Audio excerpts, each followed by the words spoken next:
महाराज जी के चरणों में कोटि कोटि प्रणाम।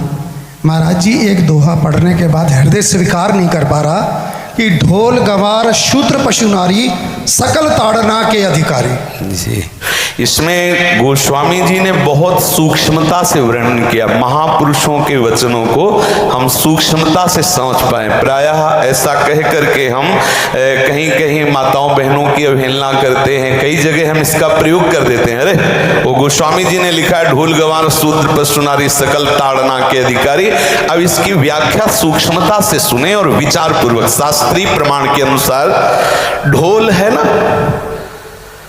ढोल को ताड़ना चाहिए। ताड़ना मतलब उसको ठपाक चाहिए, और बेताल नहीं। शास्त्र सिद्धांत के अनुसार, संगीत शास्त्र के अनुसार तभी वो राग प्रकट कर पाएगा, तभी वो बजेगा। ढोल को हाथ जोड़ के बोलो कि साहब आप बज जाएं, नहीं बजे, उसको ताड़ना चाहिए। अब ताड़ना शब्द चारों में एक जैसा नहीं लगेगा, शब्द एक ही है ताड़ना, लेकिन ताड़ना के अर्थ अलग अलग हैं। जैसे कनक है, एक ही शब्द है कनक, लेकिन कनक कनक ते 100 गुनी मादकता अधिकाय, वा खाए बोराय जग या पाए बोराय। बोले कनक ही शब्द है। जैसे ताड़ना शब्द का हम प्रयोग केवल वही समझे कि ताड़ना देना ही नहीं, उसका अर्थ अलग अलग है। जैसे कनक शब्द है, कनक को सोना भी कहते हैं और कनक को धतूरा भी कहते हैं। कनक को धतूरा भी कहते हैं। एक कनक है जिसके खाने से बावरा हो जाएगा, और एक कनक है जिसके पाने से बावरा हो जाएगा। कनक शब्द एक ही है, लेकिन दोनों का अर्थ अलग अलग हो गया। ऐसे ही ढोल में ताड़न का तात्पर्य है उसको पीटना, लेकिन वो शास्त्रीय संगीत के आधार पर उसको ताल देना। ताल देने से ही वो राग प्रकट करता है, आनंद की उमगन करता है, ना कि प्रार्थना करने से। समझ रहे हैं? अच्छा, गंवार, गंवार कहते हैं विवेकहीन पुरुष को। विवेकहीन पुरुष को कोई कार्य दे दो और उस पर दृष्टि न रखो तो कार्य नष्ट हो जाएगा। वहां ताड़ने का तात्पर्य उसको पीटना नहीं है, उस अविवेकी गंवार पर दृष्टि रखो। जो आपने कार्य सौंपा है, जो भी कार्य उसका है, उस अविवेकी पर दृष्टि रखना ताड़ना हुआ। उस पर दृष्टि रखो, क्योंकि वो अविवेकी है, गंवार है, वो कार्य प्रणाली ठीक जानता नहीं। आप जहां त्रुटि होता संभाल लेना तो वो संभल जाए, क्योंकि वो गंवार है। और शूद्र, शूद्र का तात्पर्य होता है शूद्र। वैसे जो वर्ण व्यवस्था में शूद्र का प्रादुर्भाव सबसे श्रेष्ठ जगह से प्रादुर्भाव है। वर्णन आता है ब्राह्मणोष मुखमाशी बाहु राजन्य कृता उरुदस जत वैश्या पदभ्याग्यों शूद्रो जायत।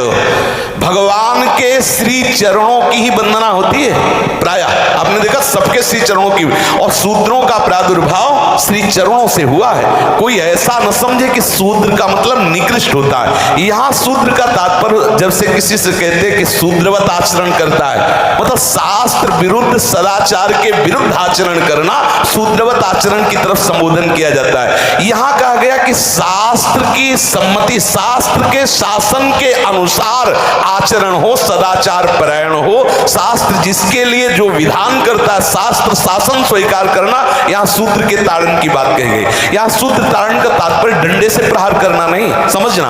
और जो चौथा कहा गया नारी, अगर स्त्री को हम ये कहें कि ताड़न से ही वो केवल काबू में रहती है, तो राष्ट्र में अपने प्रसिद्ध लक्ष्मीबाई जैसी कोई सामर्थ्यशाली वीरांगना, कोई वीरों सामने बड़े बड़े वीरों के दांत खट्टे कर दे, ऐसी बहादुर सिंघनी हुई, अंग्रेजों के दांत खट्टे कर दिए। अगर कोई समझे कि नारी केवल ताड़ने के लिए है तो उसकी मूर्खता है।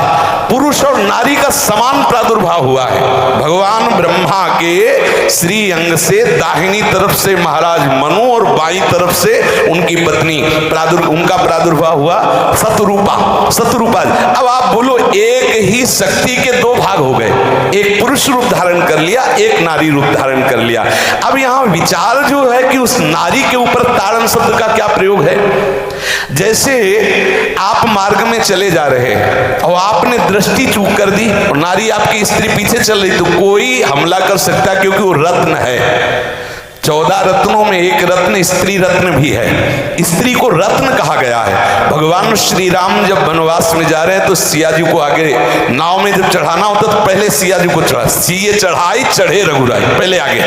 दृष्टि रखो, दृष्टि चूक गई तो रत्न है। यहां दृष्टि रखना, शासन मतलब उसको पिटाई करना नहीं कि जैसे ढोल को पीटा जाता है ऐसे स्त्री को पीटा जाए, शूद्र को पीटा जाए तो गंवार को, ये व्याख्या नहीं है, ये मूर्खता है, इसे व्याख्या नहीं कहते। जैसे कनक शब्द के कई अर्थ होते हैं, ऐसे ही ताड़न शब्द का यहाँ अलग अलग प्रयोग है। स्त्री के ऊपर दृष्टि रखो, किस भाव की दृष्टि रखे, क्योंकि वो हमारे यहाँ रत्न की तरह है, कहीं कोई ऐसा ना हो कि कुदृष्टि वाला कोई उस पर हमला कर दे।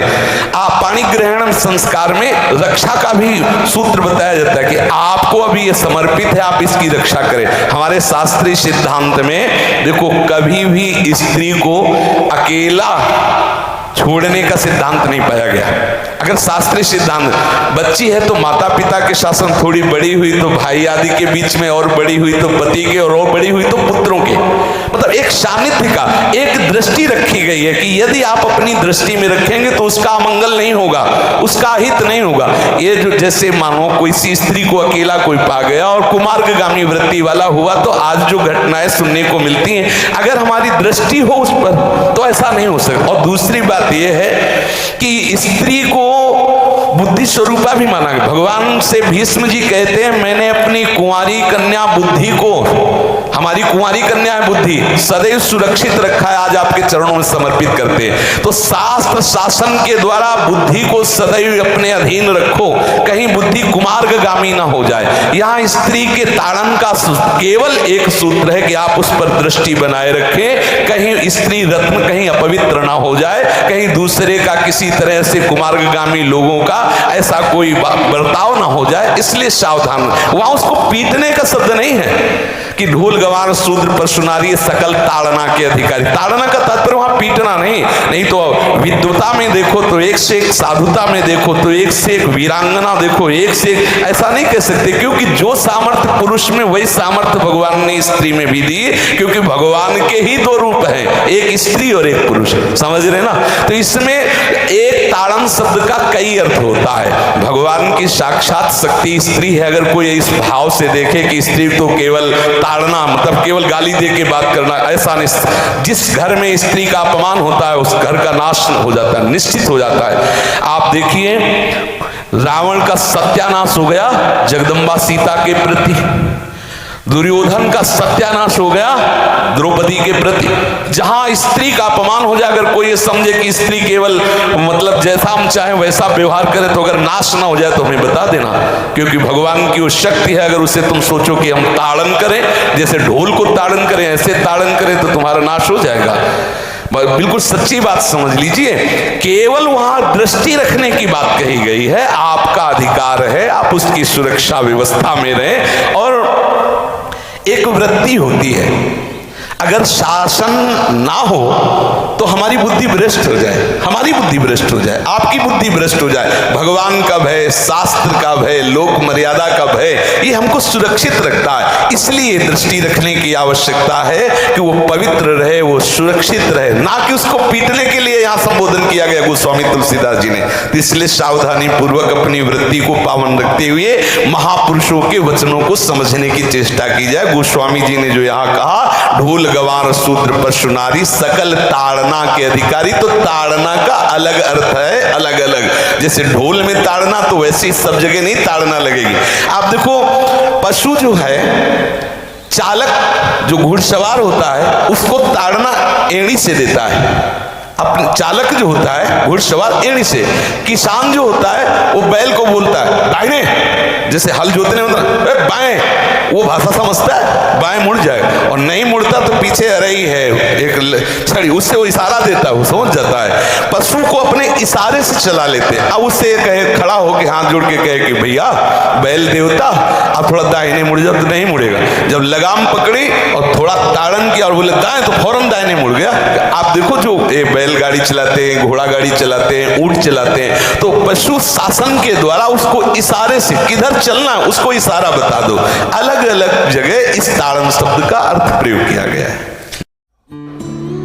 राधे राधे भक्तों, जिसने भी सुंदर कांड का पठन किया होगा उसके मन में यह दोहा पढ़ने के बाद कहीं न कहीं एक प्रश्न चिन्ह जरूर आया होगा। ढोल गवार शूद्र पशुनारी सकल ताड़ना के अधिकारी।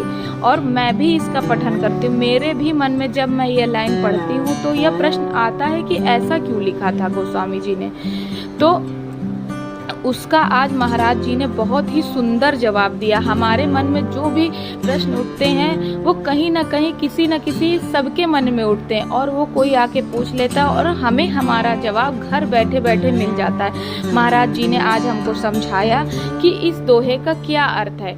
तो भक्तों, हमारे इस चैनल पर बने रहें और हम आपके लिए ऐसे ही वीडियो लाते रहेंगे और महाराज जी के प्रवचनों को हमें आगे तक बढ़ाना है, ताकि जो भी लोगों के मन में कुछ शंका है, पता नहीं हमें कि किसके मन में क्या प्रश्न है, तो शायद हमारे वीडियो के माध्यम से हम उन प्रश्नों का जवाब आप तक पहुंचा सके। इसका माध्यम सिर्फ हम है और इस प्रश्न का जवाब देने वाले हमारे गुरु महाराज हैं। तो आपका धन्यवाद हमारे वीडियो में बने रहने के लिए और आशा है कि आपको आपका जवाब मिल गया होगा। धन्यवाद भक्तों। राधे राधे।